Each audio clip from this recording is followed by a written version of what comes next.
everybody, Glenn here, and I've got kind of an unusual video for you today. I don't normally do these tag videos. I've done one or two in the past, but this was a really interesting one, and I got tagged by our friend Derek, also known as the Border Geek. Definitely check out his channel that I've linked down below.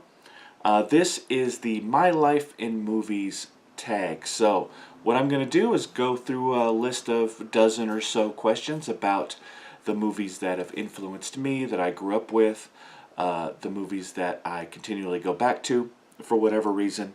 And it'll just be a fun romp through my tastes in movies and such. So settle in. I'm going to try to keep this going and as short as possible because these things can get kind of long.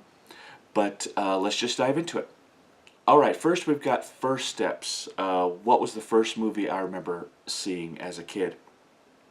Now I know there were early movies, you know, my earliest movie-going experience memory is Star Wars. Pretty common for someone my age. I was 7 years old, 1977, but I don't actually remember seeing the movie in the theater.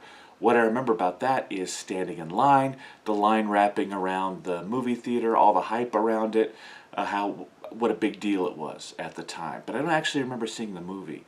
The first movie I remember seeing as a kid was about a year later, and it was a movie called The Incredible Melting Man. Really cheesy, B-grade sci-fi horror movie. I actually think Mystery Science Theater took it on as an episode at some point. And the reason I remember it so well is, number one, I was only 8 years old, and this was an R-rated movie. This was the first R-rated movie I'd ever seen. My dad took me to this movie. He has no memory of it, and I don't remember why. There was some reason that he took me to this movie, like the power was out, or we needed to get out of the house for some reason. But I just remember him taking me to this movie, and it was an R-rated movie. I was only 8. It was the first movie that I saw a topless woman in it, right? And again, it was cheesy, it was gross. I think that's why I remember it so well, but it's my first real memory of a movie in a theater. Next, teenage crush. Which actor, actress did you have a crush on? Well, this one's pretty easy, but it's a tie. The first one I'm going to come out with is Kelly LeBrock, especially Kelly LeBrock in the Weird Science movie. Just had a total thing for her, and I think part of it in those formative years was the fact that, you know, yeah, Weird Science was kind of a throwaway movie. You know, it was fun teenage movie, but I think what really struck me about Kelly LeBrock in that movie is the fact that her character was the first one I'd seen that really was strong and owned her own sexuality. She wasn't a damsel in distress. She wasn't the typical ingenue girl next door type. She really did what she wanted when she wanted to do it, and didn't really care what anybody thought of it. And that really appealed to me. So that's what really drew her to me. And the other one is Phoebe Cates. Now, not the Phoebe Cates in Fast Times at Ridgemont High, which would be the kind of typical teenage fantasy, but actually Gremlins. You know, I fell in love with her in Gremlins. I thought she was incredibly cute, and I just had carried a torch for her for quite a long time. Alright, bad choices, good outcome. Which movie did you watch and end up enjoying even though you wanted to hate it? I don't really go into movies. I'm not going to go to a movie that I want to hate. You know, if I think I'm not going to like it, I generally stay away from it. There are a ton of movies out there. I don't need to waste my time on something that I really don't want to see. Great example is Fantastic Four, the latest one. I didn't even bother seeing it because I knew I wouldn't like it. So, you know, I don't go into movies hoping I'll hate something, but there are occasionally movies that I think that I won't enjoy, or I'll be kind of, it doesn't compare to the first one. So usually, just what I just said, sequels. Sequels usually are the ones that that I go in kind of thinking, I'm not so sure about this. And a couple of them I have ended up enjoying. Two that come to mind are the second 300 movie, so 300 Rise of an Empire, and Sin City 2. So these are both obviously based on graphic novels, but they were the sequels to the original movies. And, you know, I loved Sin City, I loved 300, and I really did not think that sequels would hold up, especially in movies, to these two. But they did. I really enjoyed them both a lot. So those are the two that come to mind for me the most. First date. When you went on a first date, what movie did you see? The one that I think of the most is Pay It Forward. Terrible movie to go on a first date with, but that's what I did. You know, tearjerker, kind of, you know, sad, depressing movie at times, especially towards the end. You know, so bad movie, bad choice, but I think I wanted to show the girl my sensitive side at the time, and so that's why I picked it, but not a good choice. Do something light. Home comfort. What movie reminds me of time with my family? The one growing up and the one that we all are going to say the same thing if you were to ask anyone of my family is a movie called The Quiet Man. John Wayne picture. Classic, beautifully shot, incredible cinematography, great story, funny, just an incredible movie. If you have not seen The Quiet Man, watch it. It's just an incredible movie, and the cinematography is amazing. Performances are great. You know, The Quiet Man, we go back to it over and over. Whenever it's on, whenever we want to spend some time together as a family and watch a movie, we pull that out and watch it. I've probably seen it 50 times in my lifetime. All right. First heartbreak. What movie really upset you or hit you more than you thought? I knew this movie would hit me, but can anyone not have a reaction to Marley and Me? Yeah, honestly, it's not a great movie. It really isn't. But it's so hard to control yourself at the end. You know, anything that has a dog and kids and family, and, you know, those are the ones that get you. I'm kind of a cry at movies guy. I cry at movies all the time. I cry at the end of frickin' Star Wars. You know, I tear up a lot at movies, and Marley and Me, forget about it. I saw it once, I never want to see it again, just because it just, you know, it crushes you. Leaving home, what movie was the first you watched without your family? That's an easy one. First time I moved away, I moved to Dallas. I lived in Dallas for about 5 years, but when I first moved away, Christmas came along, and I was away. I really didn't have any family. I didn't really know anybody yet, so I didn't have, you know, anybody really spend Christmas with, so I went to the movies, and I saw The Lion King. That was the first movie that I saw by myself with no family, away from home, so that was an easy one. Good times. What movie do you watch most and why? And this is a weird one. I'm going to throw something kind of different out there. Pretty much every day I watch a Mystery Science Theater 3000 movie. Pretty much every day. I watch it usually going to bed. And it's my go-to. I go to Mystery Science Theater 3000 all the time. Now, obviously, it's different movies. You know, there's 100 or 2 movies out there, but I keep going back to watching those Mystery Science Theater episodes and those movies because no matter how bad the movie is, you can't go wrong, and I'm entertained all the time. And they're just great, nothing episodes to watch when you just kind of want to laugh through the whole time, and you know that the movie's not telling you anything. So I always go back to that. It's not a singular movie, but those Mystery Science Theater movies I watch all the time. Learn a new language. What's your favorite non-English language movie?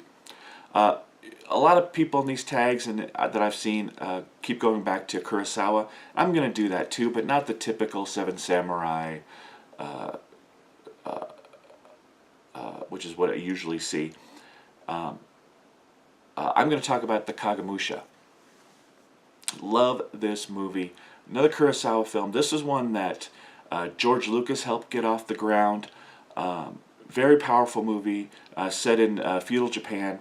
Just excellent. If you're a fan of Kurosawa, Kagemusha, it was nominated for an Oscar, but it's not one that people typically go to when they're thinking of Kurosawa movies. So if you haven't checked out Kagemusha, you definitely should. check that out. Can't Leave the Sofa. What series on TV got you hooked? I've watched TV my whole life, obviously, as most of us have. So there's been series growing up or in the past or whatever that I've continually watched. But on a more recent note, I have to go with True Blood. It's off of HBO now, ended a couple of years ago. But that's the first series in a long time where, and this was kind of pre-DVR, I felt like I needed to get home and watch it every single time. I managed to record it. I needed to watch it right away. Shows now, I love TV now too. There's a lot of shows that I like and that have me, have their hooks in me as well. But nowadays I feel like I can take a couple days to watch it. I can let it sit on my DVR for almost till the next episode and then watch it. True Blood wasn't like that. I always felt like I needed to watch it on whatever night it was on Sunday nights, and I couldn't go on to Monday without seeing it. So that's one that really got me for a long time. Sick days. What movie do you watch if you don't feel well to cheer you up? I always go back to The Princess Bride, and it's kind of a cliche because part of the story of The Princess Bride is the kid is sick, right, and he's getting read a story. But I love The Princess Bride because it's light, it's eminently quotable. If I'm not feeling well, but I can't sleep, quoting The Princess Bride, following along, talking with it always makes me feel better. Looking to the future, what movies are you looking forward to seeing? I've got a whole list, right? 2017, huge year for movies, especially when you start getting into the summertime. So I'm just going to kind of go through them. May 5th, Guardians of the Galaxy 2. May 19th, the new Alien movie, Alien Covenant. May 26th, Baywatch, Don't Judge. June 2nd, Wonder Woman. July 7th, the new Spider-Man movie. July 14th, War for the Planet of the Apes. Just saw the new trailer on that. That looks like it's really intense, really good. July 21st, Dunkirk. July 28th, Atomic Blonde with